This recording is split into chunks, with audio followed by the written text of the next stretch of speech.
जय हिंद सभी को। तो आज हम बात करने जा रहे हैं उन कैंडिडेट के बारे में, इन कैटेगरीज़ के बारे में जो जनरल में फॉल कर सकते हैं। तो इस वीडियो में एंड तक बने रहना। तो इसमें मैं पूरा बताऊंगा बॉर्डर नक्सल एरिया के जो कैंडिडेट हैं वो कैसे जनरल कैटेगरी में फॉल कर सकते हैं और कौन कौन से ऐसे कैंडिडेट हैं जो जनरल कैटेगरी में फॉल नहीं करेंगे, वो सिर्फ अपनी कैटेगरी में ही फॉल कर सकते हैं। तो इस वीडियो को पूरा एंड तक देखना। तो अभी हम बात करने जा रहे हैं कितने परसेंट रिजर्वेशन कैटेगरी वाइज दी जाती है। तो बात करें जो कैंडिडेट एसटी कैटेगरी में फॉल करते हैं उनके लिए 7.5% जो रिजर्वेशन या प्रोवाइड बाय एसएससी, और बात करें एससी में 15% रिजर्वेशन दी जाती है, बात करें ओबीसी में 27% रिजर्वेशन दी जाती है, और बात करें ईडब्ल्यूएस में इसमें 10% है जो रिजर्वेशन जो कैंडिडेट को दी जाती है। तो टोटल 59.50% जो रिजर्वेशन है वो कैटेगरी में डिवाइड की जाती है। तो जो बाकी की बची वो यूआर में दी जाती है, लेकिन यूआर में भी एक तरह से 100% उनको रिजर्वेशन नहीं मिलती है, मतलब उनको 40% जो कोटा मिलता है उसमें भी मैक्सिमम जो सीटें हैं जो कैटेगरी वाले भी उसमें ले सकते हैं। तो अब हम बात करेंगे who will fall in general category. तो जनरल कैटेगरी में ऐसे कौन से कैंडिडेट हैं जो फॉल कर सकते हैं। सबसे पहले बात करेंगे हम बॉर्डर एरिया जिनमें मतलब बॉर्डर भी होगा, नक्सल भी होगा, जनरल भी होगा।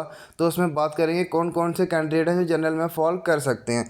तो सबसे पहले जो बॉर्डर एरिया के जो कैंडिडेट हैं, जैसे बॉर्डर एरिया के यूआर का जो कैंडिडेट है वो 100% वो जनरल के यूआर में फॉल कर सकता है, क्योंकि जो बॉर्डर यूआर के जो वैकेंसीज होती है बहुत कम दी जाती हैं। इसलिए सबसे पहले जो जनरल को ज़्यादा वैकेंसी दी जाती है ताकि अलग अलग कैटेगरी के बच्चे जिनके मार्क्स ज़्यादा हैं वो हमारी कैटेगरी में यूआर में फॉल कर सकते हैं और अपनी जो सीट है वो रिजर्व रख सकते हैं अनदर कैंडिडेट के लिए। लेकिन यूआर में ये अगर आपको 100 वैकेंसी दी जाती हैं तो 100 में से अगर जिनके हाई मार्क्स होंगे दूसरे कैटेगरीज वालों के, वो आप में सीट ले सकते हैं। मतलब 100 की 100 यूआर के अंडर नहीं आती है। अगर दूसरा कैटेगरी वाला अगर आपसे ज़्यादा मार्क्स ले रहा है तो वो आपकी सीट ले लेगा। लेकिन अगर कोई कैटेगरी वाला है जो उसके उसके अगर नंबर ज़्यादा हैं वो अपनी सीट एम्प्टी रख देगा। उसमें जो होगा कैंडिडेट होंगे जो उन्हीं कैटेगरी के होंगे वही फॉल कर सकते हैं, दूसरी कैटेगरी के कोई नहीं फॉल कर सकता। इसका ही मतलब रिजर्वेशन होता है। मतलब अपनी सीट वो रिज़र्व रखेगा, सिर्फ अपनी ही कैटेगरी में रिज़र्व रख सकता है, दूसरी कैटेगरी का कोई भी बंदा उसमें नहीं आ सकता।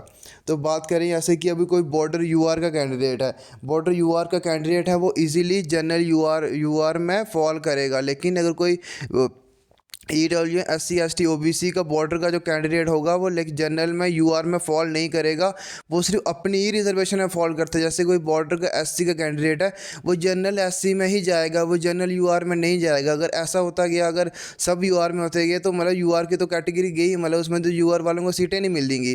तो ऐसे नहीं चलती रिजर्वेशन।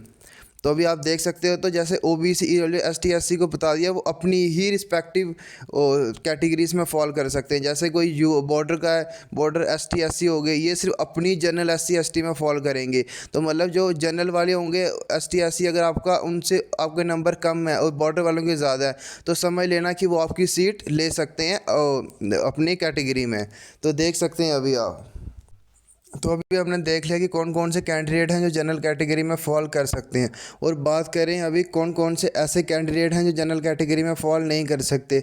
तो सबसे पहले आपको पता है कि एसएससी जीडी में 23 एज रखी गई है फॉर मेल कैंडिडेट और जो जनरल कैटेगरी के लिए। लेकिन जो रिलैक्सेशन लेते हैं, जो एज रिलैक्सेशन लेते हैं, तो वो क्या करते हैं उनकी, जैसे एससी की देख लो 28 ईयर है, एसटी की 28 ईयर है, ओबीसी की भी लगभग 26 ईयर जो एज है वो रखी गई है इन एसएससी। तो जैसे 23 प्लस के जो स्टूडेंट होंगे जो एज रिलैक्सेशन लेंगे वो यूआर में फॉल नहीं करेंगे, चाहे उनका 160 में से 160 नंबर भी आएगा, वो अपनी ही कैटेगरी में फॉल करेंगे, वो यूआर में फॉल नहीं कर सकते।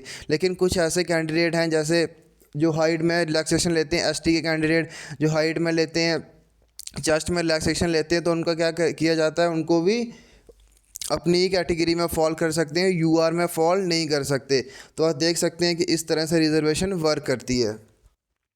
जैसे ही आप देख सकते हैं कुछ ऐसे ऐसे स्टेट हैं जिनमें रिलैक्सेशन दी जाती है हाइट वेट की, जैसे नॉर्थ ईस्ट हो गया, नॉर्थ ईस्ट के इलाके हो गए, जम्मू कश्मीर हो गया, लद्दाख हो गया, हिमाचल हो गया, इनको 5-5 सेंटीमीटर की जो हाइट में वो रिलैक्सेशन दी जाती है। लेकिन कुछ ऐसे एसटी के कैंडिडेट होते हैं जिनकी 165 से भी कम हाइट होती है, वो क्या करते हैं हाइट रिलैक्सेशन जैसे ही लेते हैं, जैसे हाइट रिलैक्सेशन लेंगे वो, तो उसमें से क्या होगा, उनको अपनी ही कैटेगरी में फॉल कर सकते हैं, वो यूआर की सीट नहीं ले सकते।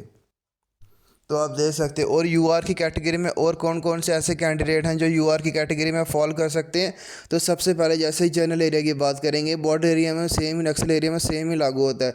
जैसे कि बात करें जनरल एरिया में, जो जनरल एरिया में भी सबसे ज़्यादा जो यूआर को वैकेंसी दी जाती है, उसके बाद एसटी, एससी, ईडब्ल्यूएस, ओबीसी इनको भी वैकेंसी दी जाती है।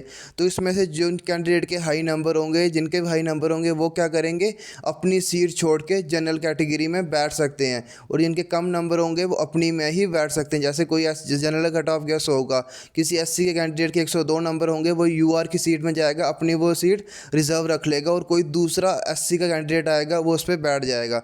तो आप देख सकते हो जनरल की ऐसे करके, इसलिए जनरल वालों का मेरिट हाई जाने का मेन रीज़न इसलिए क्योंकि जब बाकी कैंडिडेट आएंगे अपनी अपनी की छोड़ के वो दूसरों की सीटें, मतलब यूआर की सीट में आते रहेंगे। उसके कारण क्या होगा, जनरल कट ऑफ बढ़ता जाएगा, इसलिए सबसे ज़्यादा कट ऑफ है जो जनरल का लगता है। बाकी थैंक यू।